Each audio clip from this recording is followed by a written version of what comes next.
অন্তিম লড়াই করেও দৌলতদিয়া ঘাটে ঠেকাতে পারেননি এতগুলো মৃত্যু।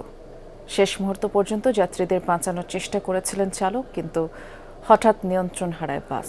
চোখের সামনেই ঢাল বেয়ে পদ্মায় তলিয়ে যায় যানটি। যাত্রীদের তো বাঁচাতেই পারেননি, শেষ রক্ষা হয়নি চালকেরও। সেই মর্মান্তিক দুর্ঘটনায় ২৬ জনের মরদেহ মিলেছে। স্বজনদের আহাজারিতে ভারী ঘাট এলাকা।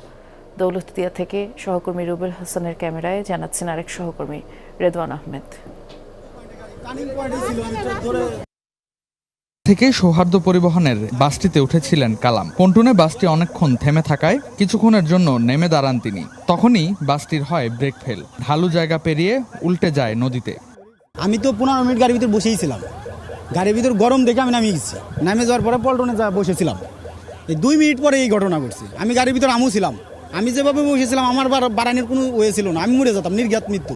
দুর্ঘটনার পরদিন সকালে উদ্ধার করা হয় বাসটির চালক আরমান খানের মরদেহ।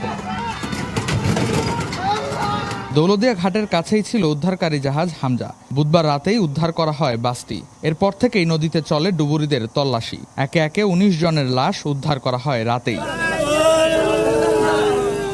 ভোরের আলো ফোটার সঙ্গে সঙ্গে আবারও স্বজনদের ভিড় আহাজারি। তখনও নিখোঁজ অনেকেই।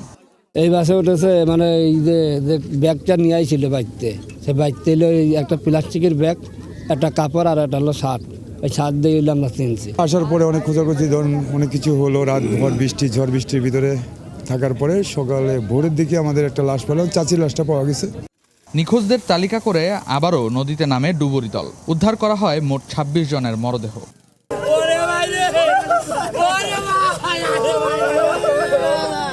কালকে একসাথে খাইছি, খাওয়া দাওয়া করে ওর মতো চলে আসলো বলে সাময়িকভাবে অভিযানের সমাপ্ত ঘোষণা করা হয়। তবে কোনো পরিবার নিখোঁজের দাবি করলে পুনরায় তল্লাশি চালানোর কথাও বলা হয়।